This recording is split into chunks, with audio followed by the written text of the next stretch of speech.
नमस्ते बच्चों, मैं सरोज गोस्वामी और आज का हमारा टॉपिक है एशिया की भूगर्भिक संरचना, एशिया की जियोलॉजिकल स्ट्रक्चर।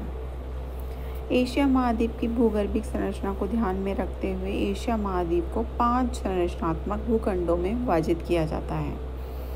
पहला, उत्तर के प्राचीन भूखंड। दूसरा, दक्षिण के प्राचीन भूखंड।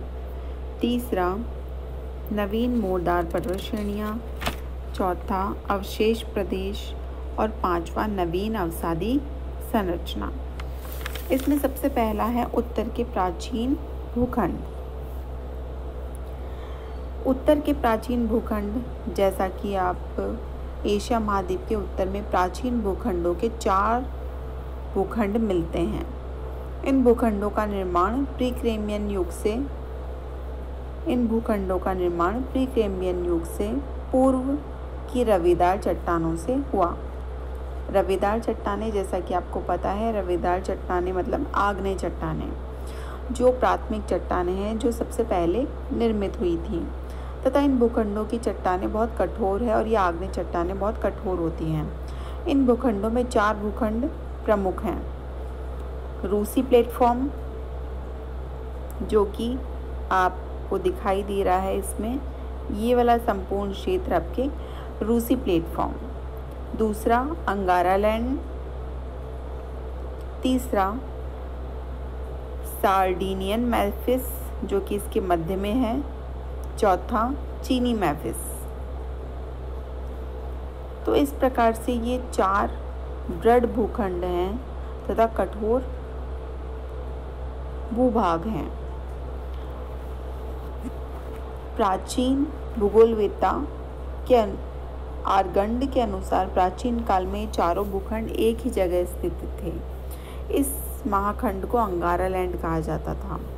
भूगर्भिक हलचल के कारण यह भूखंड वंचित हो गया, इसके 4 भूखंड हो गए। वेगनर महोदय के अनुसार ये चारों भूखंड पेंजिया स्थलखंड के टूटे हुए भूभाग हैं। इसमें आग्नेय, ग्रेनाइट, नीस और सिस्ट चट्टानें हैं। इन भूखंडों में रूसी प्लेटफॉर्म, जो कि ये वाला प्लेटफॉर्म है, रूसी प्लेटफॉर्म इसके पश्चिमी भाग में स्थित है। अधिकांश भाग यूरोप महाद्वीप में फैला हुआ है। अंगारा लैंड इसके मध्य साइबेरिया में स्थित है। सार्डिनियन मैफिस तारिम बेसिन में थ्यानशान व अल्ताई टांग श्रेणियों के मध्य में स्थित है। और चीनी मैफिस वाला जो भूखंड है वो पूरब में स्थित है। चीनी मैफिस में 4 मैफिस हैं। उत्तरी चीनी मैफिस, इसमें उत्तरी चीनी मैफिस आ जाता है। सबसे पहला उत्तरी चीनी मैफिस। दूसरा, दक्षिणी चीनी मैफिस। तीसरा, तारिम बेसिन। और चौथा, तिब्बतियन मैफिस। तो इस प्रकार से इसको 4 भागों में बांटा गया है।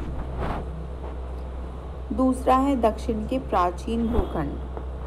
दक्षिण के जो प्राचीन भूखंड हैं उसमें है अरब प्रायद्वीप, भारतीय प्रायद्वीप और हिंद चीनी प्लेटफॉर्म। इसमें सबसे पहला है आपका इसमें सबसे पहला जो है वो है अरब प्रायद्वीप। अरब प्रायद्वीप एशिया महाद्वीप के दक्षिण पश्चिम में स्थित है। इसकी चट्टानें पूर्व कैम्बियन युग के आग्नेय चट्टानें हैं। ये चट्टानें इस महाद्वीप के पश्चिम भाग के धरातलीय भागों में स्पष्ट रूप से दिखाई देती है। इस प्रायद्वीप के उत्तरी और पूर्वी भाग की चट्टानों पर जुरेसिक व क्रेटेशियस युग की अवसादी चट्टानों की मोटी परतें पाई जाती हैं। इस अवसादी चट्टानों का विस्तार मेसोपोटामिया और फारस की खाड़ी तक विस्तृत है।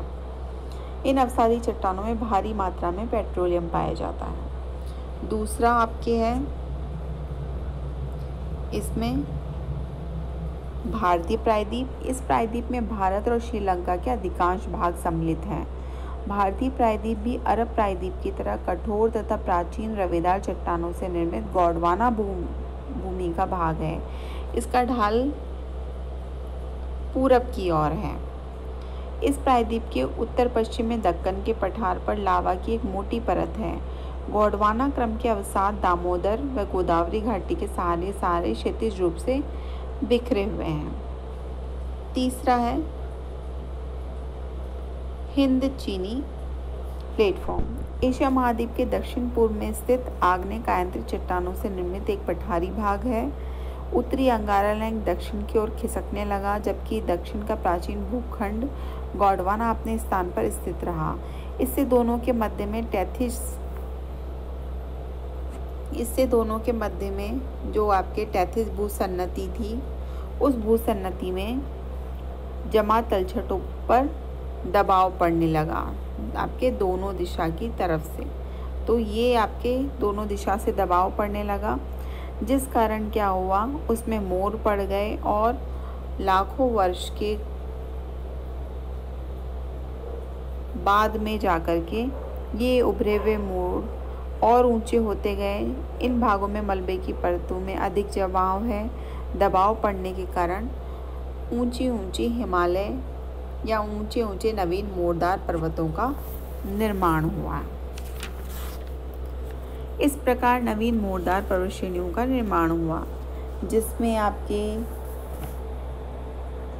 भारत में आपके पामीर की गांठ से हिमालय, बर्मा में इसको म्यांमार के नाम से जाना जाता है, तथा यहाँ पे काराकोरम,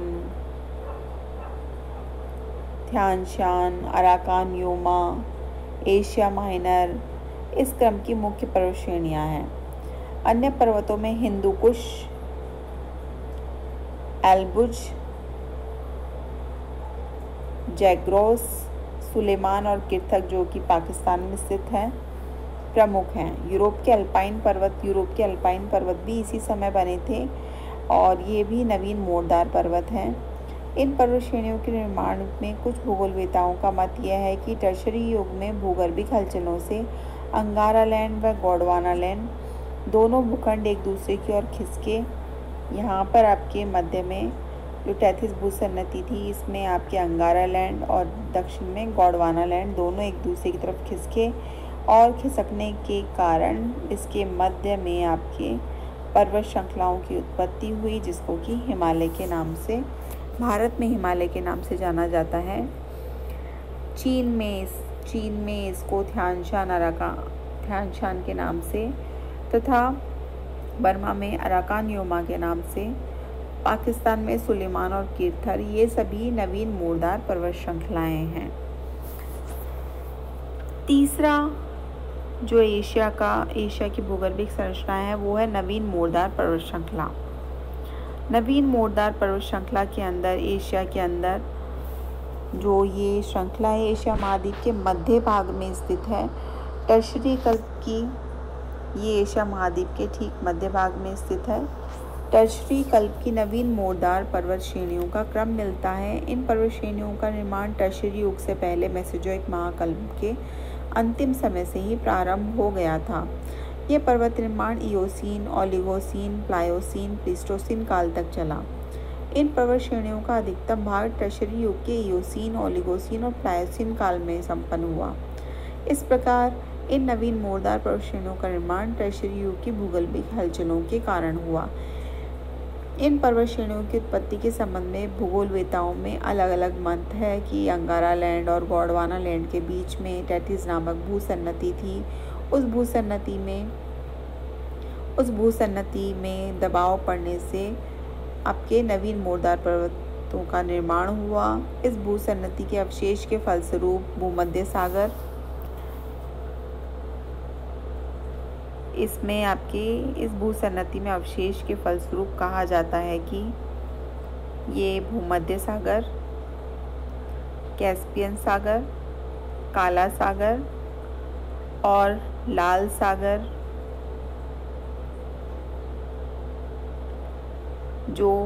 और ये अरब सागर, ये सब आपके जो अरब सागर है, ये सब इस टैथिस भूसन्नति के अवशेष के रूप में विद्यमान है।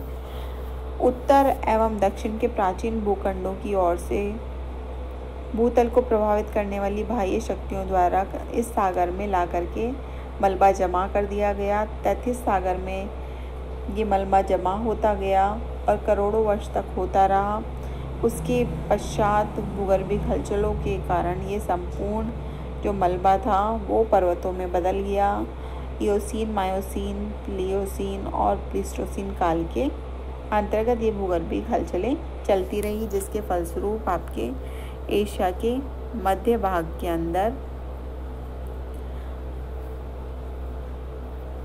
नवीन मोरदार पर्वतों का निर्माण हुआ। चौथा है इसमें अवशेषी भाग। अवशेषी भाग के अंतर्गत वह सभी क्षेत्र सम्मिलित किए जाते हैं। इस अवशेषी भाग के अंतर्गत वह सभी प्रदेश सम्मिलित किए जाते हैं जो उत्तर एवं दक्षिण की मोरदार पर्वत श्रेणियों के बीच में स्थित थे। इस भाग में मिलने वाली चट्टानों का निर्माण पुराजीविक कल्प मध्यजीविक कल्प में हुआ। एशिया का यह भाग कैलिडोनियन हर्षेनियन युग की रचनाओं का प्रधान क्षेत्र है। यहाँ विभिन्न प्रकार की चट्टानें, विभिन्न प्रकार की आकृतियाँ देखने को मिलती हैं। अवशेष प्रदेशों के अंदर अगर आप देखो तो अवशेषी प्रदेश में ये जो संपूर्ण क्षेत्र है जो कि डॉट डॉट से आपको दिखाई दे रहा है, ये संपूर्ण क्षेत्र को अवशेषी प्रदेश कहा गया है। इसमें आपके तिब्बत का पठार भी सम्मिलित है तथा इसमें पामीर का पठार भी शामिल किया जाता है और इसके अलावा इसमें आपके तारिम बेसिन का क्षेत्र भी शामिल है। तो इस प्रकार से ये जो संपूर्ण क्षेत्र है आपके, इसको अवशेषी प्रदेश कहा जाता है। पांचवा जो इसका भूखंड है भूगर्भिक संरचना का, वो है नवीन अवसादी संरचना। नवीन अवसादी संरचना के अंदर टर्शरी काल, एशिया में टर्शरी काल के बाद में नदी अपरदन के अवसाद के निक्षेपित अनेक विशाल मैदानों की उत्पत्ति हुई। इन विशाल मैदानों में प्रमुख रूप से सिंधु नदी, इंडस, गंगा नदी, इसमें आपके इंडस नदी, गंगा नदी और ब्रह्मपुत्र नदी का ये जो मैदानी क्षेत्र है उसको शामिल किया जाता है।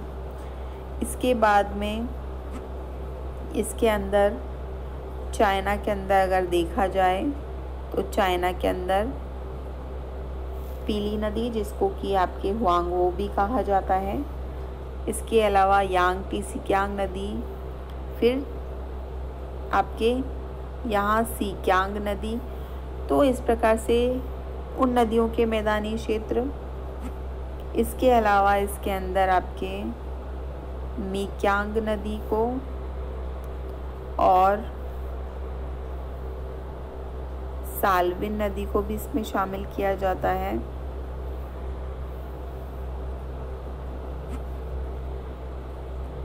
इसके अलावा आमूर नदी, लीना नदी, येनिसी नदी,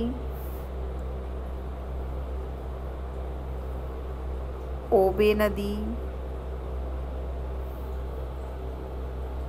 भी से निर्मित मैदानी क्षेत्रों को भी इसमें शामिल किया जाता है तथा आपके इसमें दजला और फरात नदियों के मैदानी क्षेत्रों को भी इसमें शामिल किया जाता है।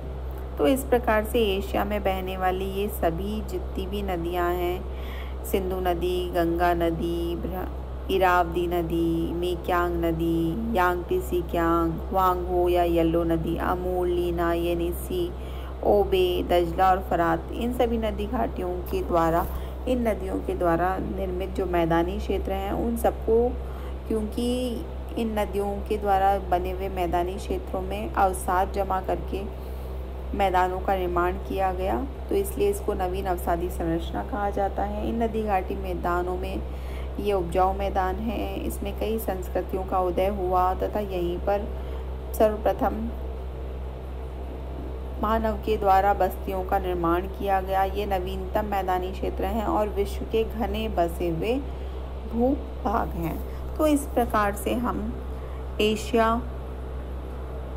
इस प्रकार से आपके एशिया की जो भूगर्भिक संरचना है उसका हम वर्णन कर सकते हैं। 5 भागों में इनको प्रमुखता से बांटा गया है। कल हम एशिया के जो उच्चावच हैं, जो रिलीफ फीचर्स हैं, उनका अध्ययन करेंगे। धन्यवाद।